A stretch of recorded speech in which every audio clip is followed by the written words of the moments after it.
So this is machine learning security, and we're down to chapter 5, which is support vector machines, which I think is very interesting. I just want to mention at the start, a student pointed this out to me. I was not aware of it. There's something called the Pac-Man projects at UC Berkeley, which are a whole bunch of machine learning projects where I guess you train machine learning to play Pac-Man or something. And he says these are very good hands-on projects, and we should check them out. And I guess so. And maybe I should... Anyway, if anybody wants to look at these, they all look very good. I'll put the links in the Twitch chat. And I may integrate these into this course.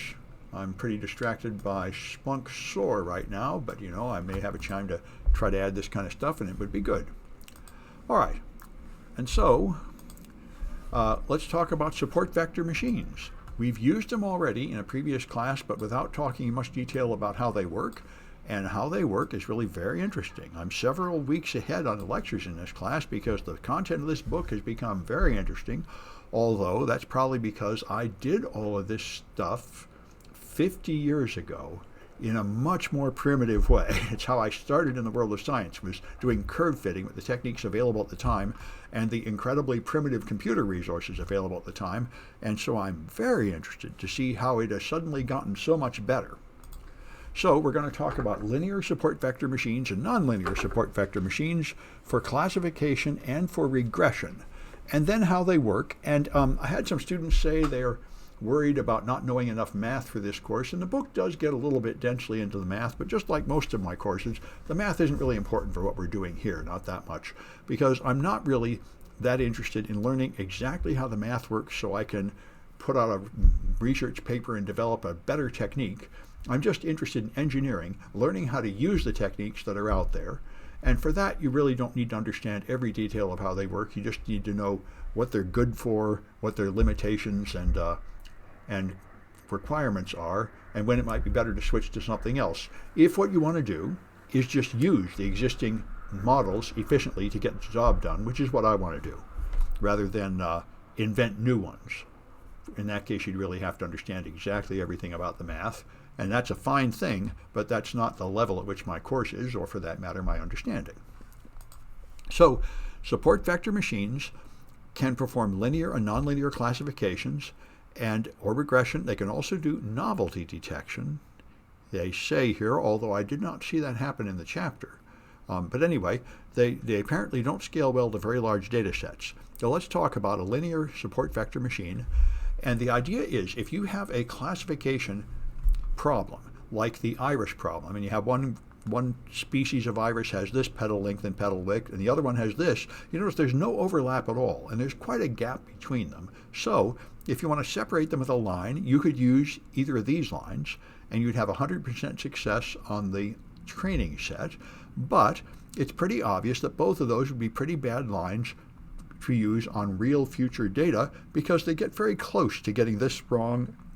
I mean, one of these things has to do is have a petal that's a little bit wider, and you misclassify yellow as a blue, and over here this could be a little narrower. And so there's no reason for your lines to cut it so close to the training data, and that means it's probably not going to be successful against the test data. The most logical thing to do is this: you should draw a line that gives you the biggest gap between the two, and now if you get some test data out of the same species, it'll probably all cluster around here, and it's unlikely to go this far away, and so on. So the most logical line to use to separate them is the line with the widest width between them. All right, so that's the game. You want the widest possible margin, they call it, the margin separating the two. So that makes sense. It does have some bizarre consequences, though. It means that this line and the width of this line is completely determined by just two samples, this sample on the edge here and that sample on the edge here. None of them actually matter, except that they're somewhere on this side. If you moved any of these around, it wouldn't change that line at all. That's why they call it a support vector machine. These instances are called the vectors, and the two support vectors completely determine the boundary. So that is a pretty strange situation, but it does work for these linear separations. And that means if you were to add more instances out here, if you put more blues all over the place, it has no effect at all on the boundary. Unless the new samples go inside the street, they don't affect the support vectors and they don't affect the separation boundary. So that is a little screwy. So you can do this. There's a project where we work through most of the things in this class. I found it very interesting. And so you make these, and linear support vector machines will work well for this kind of class. Now, one thing about it is scaling. Remember up here, I said you want to make the street as wide as you can make it. Well, that means you have to measure that distance. And that distance includes a component along this axis and a component along that axis. And of course, if you had more features, there'd be more dimensions here. But the point is, in this case, it includes both an x distance and a y distance. Now, suppose you didn't scale the data. Notice here, this goes from 0 to 2, and this goes 1, 2, 3, 4, 5. So right now, the scale of the petal length and the scale of the petal width is not very different. But if you rescale them like this, multiply y by 100, so now this goes 0, 100, up to 400, and this is still 1 to 2, that means when it measures the distance, it's going to measure vertical distance as much more important than horizontal distance, and now the best fit is going to be way down here because it really doesn't want to have these big vertical distances anymore. So that's an issue. The scaling matters for this. Let's see, is machine learning models unique to solve specific problems? I'm not clear how to pick and use existing models. Well, there's only going to be about half a dozen different models we cover, and it's going to be very clear in the next couple chapters. And you can choose them to fit the way your data is structured.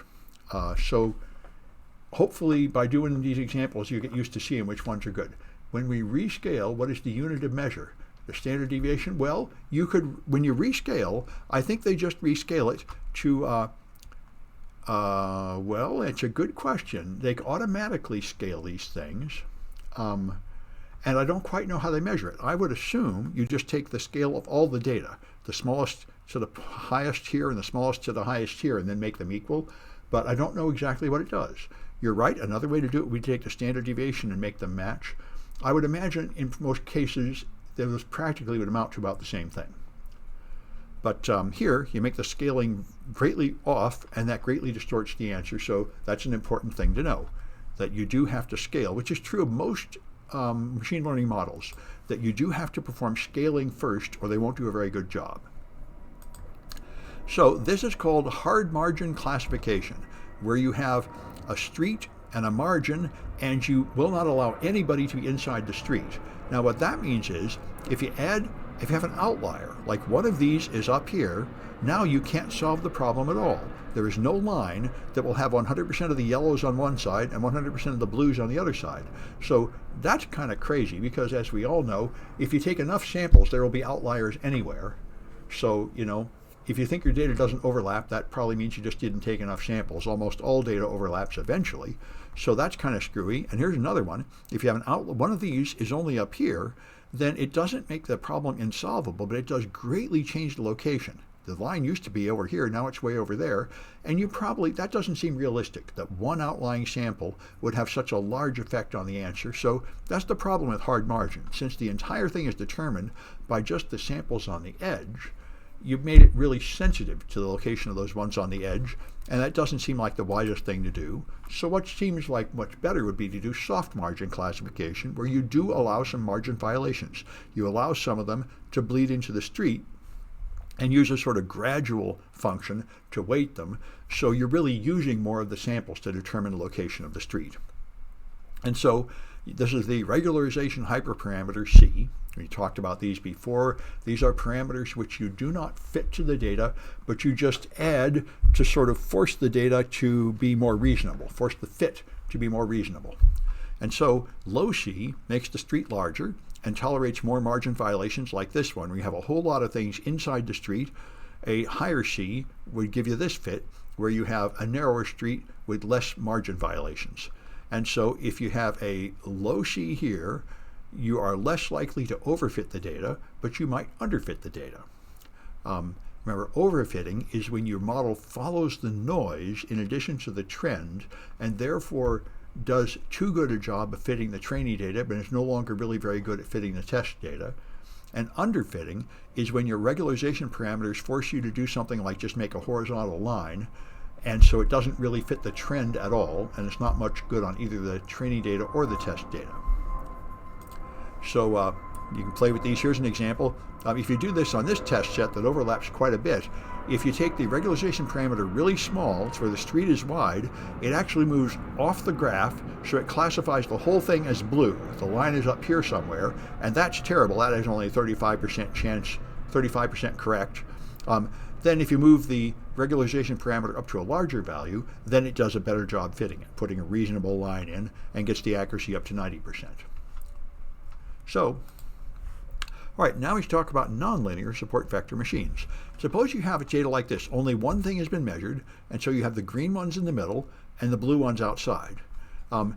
If you graph it like this, you can't do any linear separation at all. There's no way to draw a line to separate these. So if you just add the square as a feature, or you have the x1 here and you add x1 squared, now the blue ones are farther from 0, so the square is bigger, so now you can separate them with a line. So this is often the case that a model that is not solvable by a line, you can transform the features to make one that can be separated by a line. And this, I think, is one of the, when people talk about what machine learning models, this question came a while ago, how do you choose the model? The thing is, if you express your data the right way, very often you can just draw a line that separates your two classes. And that, of course, is the simplest possible case, and they say it works far more often than you might think. So here's another one. If you add polynomial features up to degree 3, then you can do the moon data. You continue to fit a linear model, but you include not only x1 and x2, but the square and the cube of those things. So in that higher dimensional space, this spot passes for a straight line, and now you can fit this curved data. Fit it pretty well, where you have a curve like a moon here and a curve like a moon there. Now, there's a thing called the kernel trick, the math of which is pretty mind-boggling, comes at the end of the chapter, but the kernel trick is where you can have a third-degree polynomial in the kernel, and you do not have to actually increase the number of features.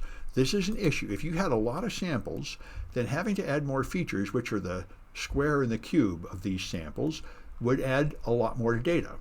And that might be undesirable for some models that do not scale well with the number of samples. So rather than adding that many samples, you mess with the kernel, and this has the same result in practice as adding those samples, but the math stays easier to calculate. So for all practical purposes, the kernel trick is just a way to make the math simpler while still getting the same answer, which reminds me of Feynman diagrams. Feynman was a famous physicist, and at the time he did particle physics, the equations were mind-bogglingly difficult to solve. They had these integrals and these series of ever more complicated integrals. People could literally spend years solving those problems, and he found a way to draw little cartoon models that would get the answer really fast without having to do all that complicated math. And this is a similar trick. So now you have another hyperparameter called coefficient 0, and that determines how much it uses the high degree terms instead of the low degree terms. And so here we got coefficient of 0 is of 1 and 100. And as you can see, they both fit the data pretty well, but this one has a different tendency to curve in. I would think this one here looks better. Like right here in this area, this one looks like it really split the difference nice between the blue and the green. This one looks like it's strangely curved over close to the green. So I imagine this is the one that's letting the higher order coefficients matter more, which I think I'd call this overfitting. It's trying to cut close to these greens in a way that doesn't look like it's really represented by the trend in the data. All right, and again you have C, and C would determine how many margin violations you're going to put up with. These are soft margin fits. And so here's another one that's good, clean fun. You're going to go back to this set of data that you can't separate with a line, and now instead of trying to add the square and the cube, you add similarity features. You choose two landmarks, and now x2 is the closeness to this landmark, and x3 is the closeness to that landmark. And you measure the closeness with this Gaussian function.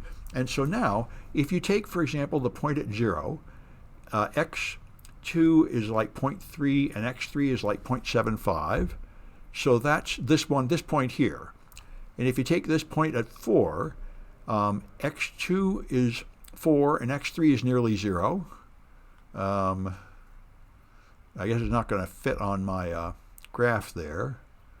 Anyway, the point is you remap it. Now you throw away the original features and just take x2 and x3, where you just measure the distance between those two, and now once again, you've got something you can easily separate with a linear feature. So this is called the Gaussian radial basis function this way. Instead of just taking the distance, you take this, oh, that's right.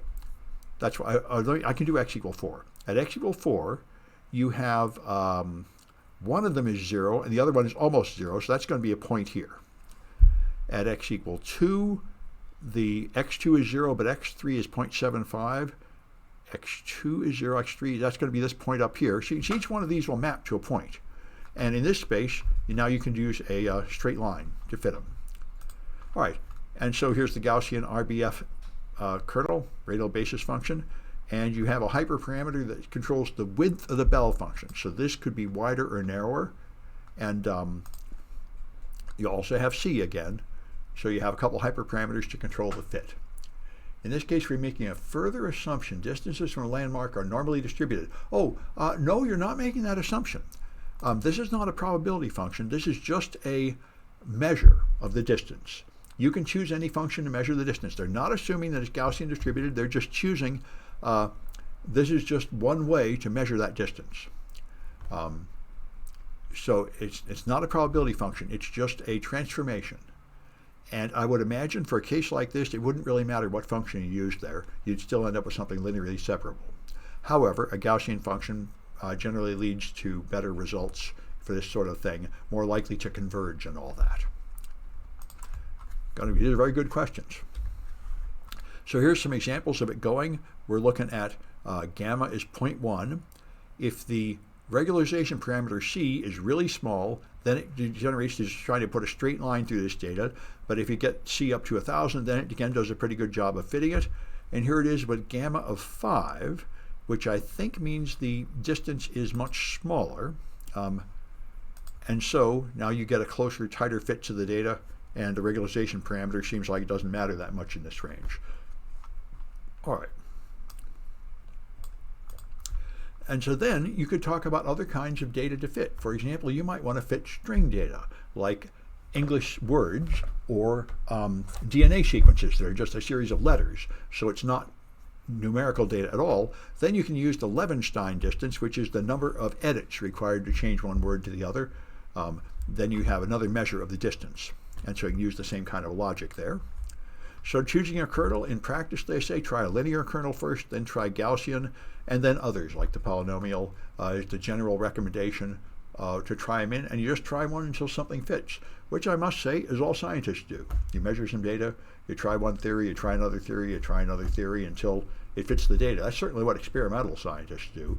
Theoretical scientists often have complicated reasons to prefer one equation to another, but I was an experimentalist, so I didn't really have any religion about it. I would just try to measure the data and describe the data with whatever was most accurate. I remember I got in, there's a guy that got really mad at me because there's a time when I found an IP version 6 attack that would cause a blue screen of death in Windows 2012.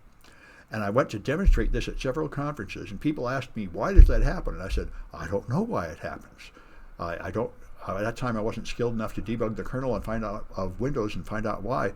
And some people said, you shouldn't present something if you don't know why it happens. And I said, dude, this is called experimental science. My only interest is that it's really true. It's really reproducible. I found an effect. Now, it's up for smart people to figure out why, but that doesn't mean the experiment is not worth doing. Anyway, all right. So if you have M training instances and N features, then it turns out the linear support vector is fast, unless you require high precision. There is epsilon is tolerance. Epsilon tolerance are numbers for a parameter that determines how accurate the calculation has to be. And so you can see the various types of complexity. The linear model is just number of samples times the number of of properties you're measuring of each sample. And instances, these are called, and these are called features. There, I'm trying to get my technical terms right. M is the number of instances, and N is the features. And this is just linear in both of those. And so is this one, the gradient descent. But this one in the middle can be much more complicated. All right. Anyway, let's try a Kahoot. fit my cahoots on the screen. And this is 5A.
All right, that's probably as many as are coming. I only see 6 in the room.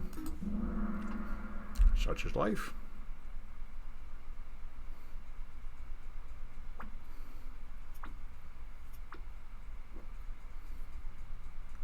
All right, so what model doesn't allow any instances in the street?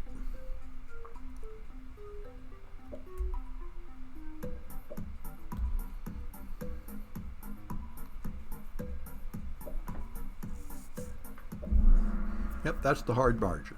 All right.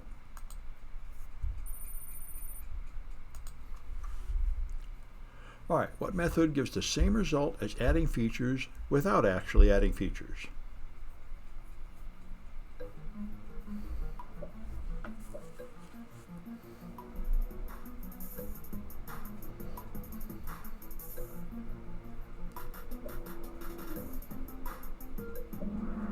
That's the kernel trick. All right. And what method uses Levenshtein distance?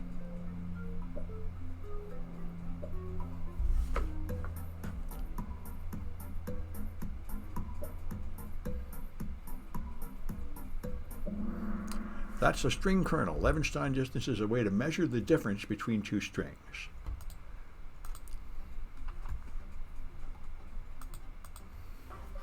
All right. All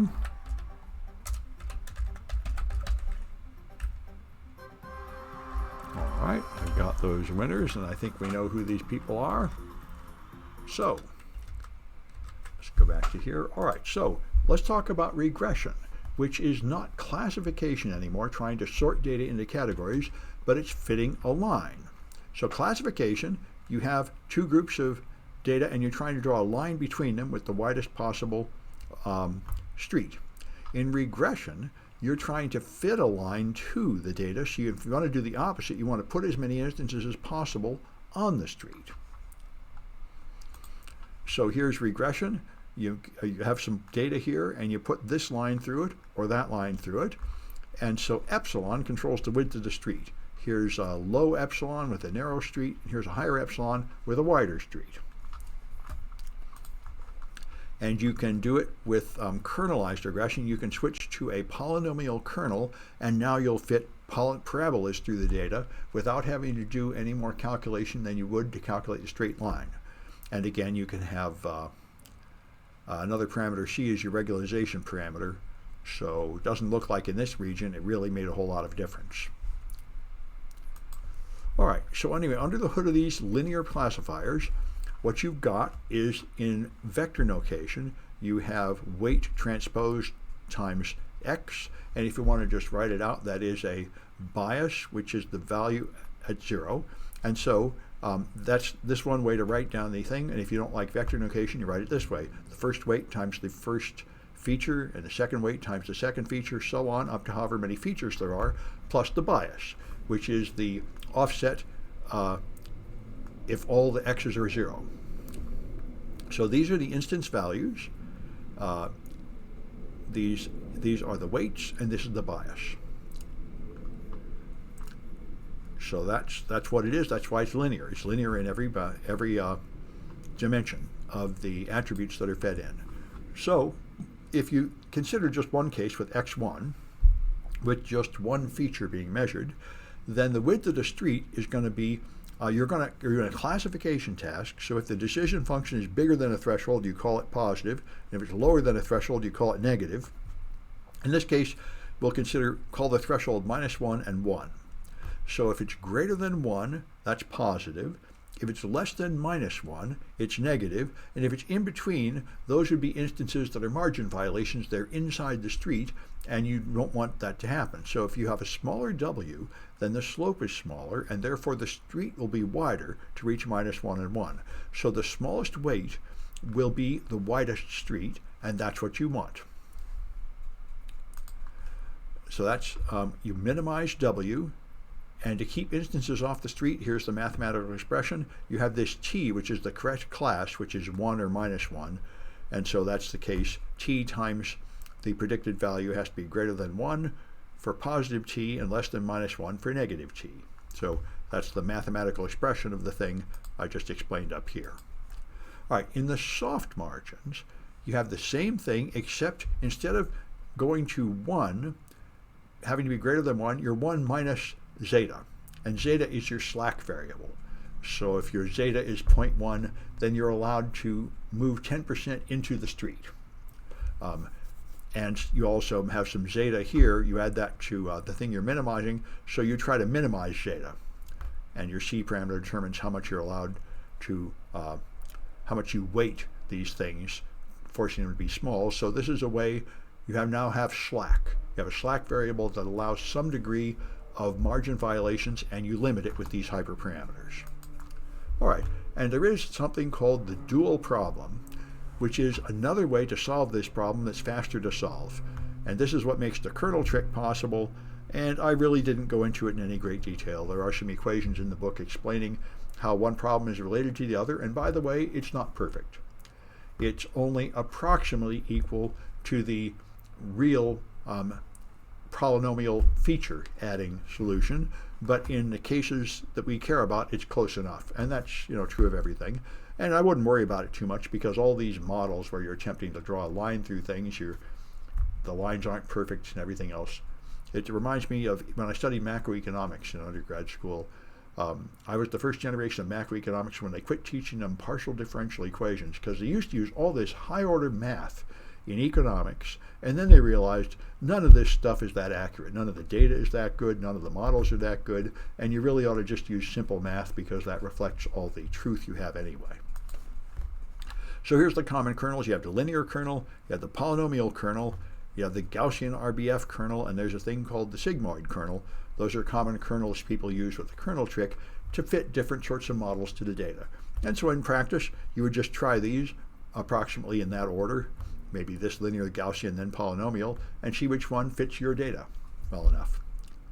All right, so let's try another Kahoot.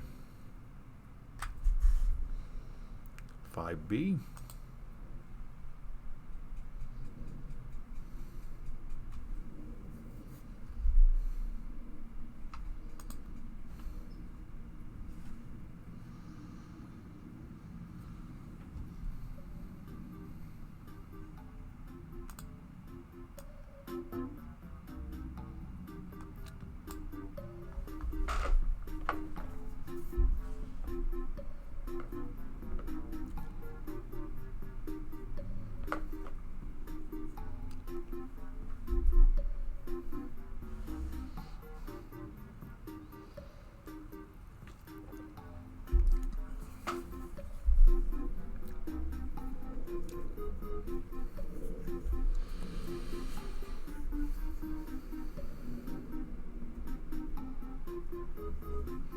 All right, I think that's all we're going to get.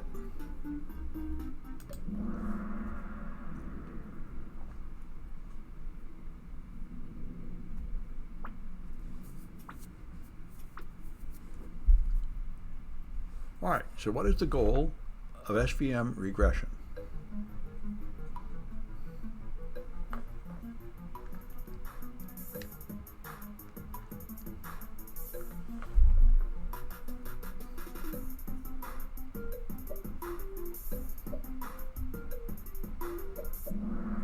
You want the maximum number of instances on the street.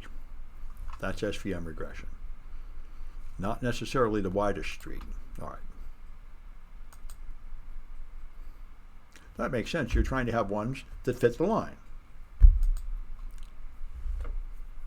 What makes the margin wider?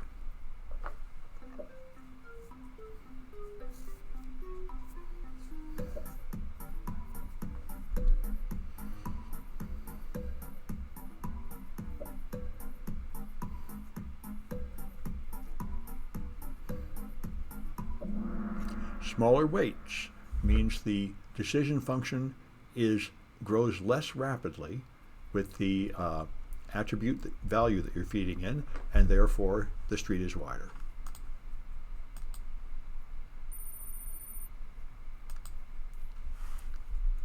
All right, what condition allows more margin violations?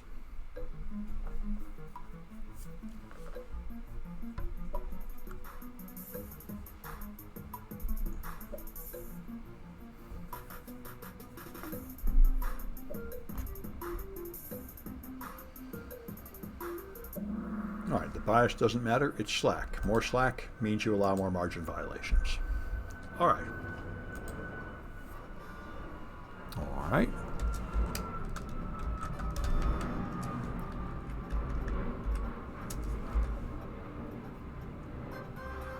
All right. All right.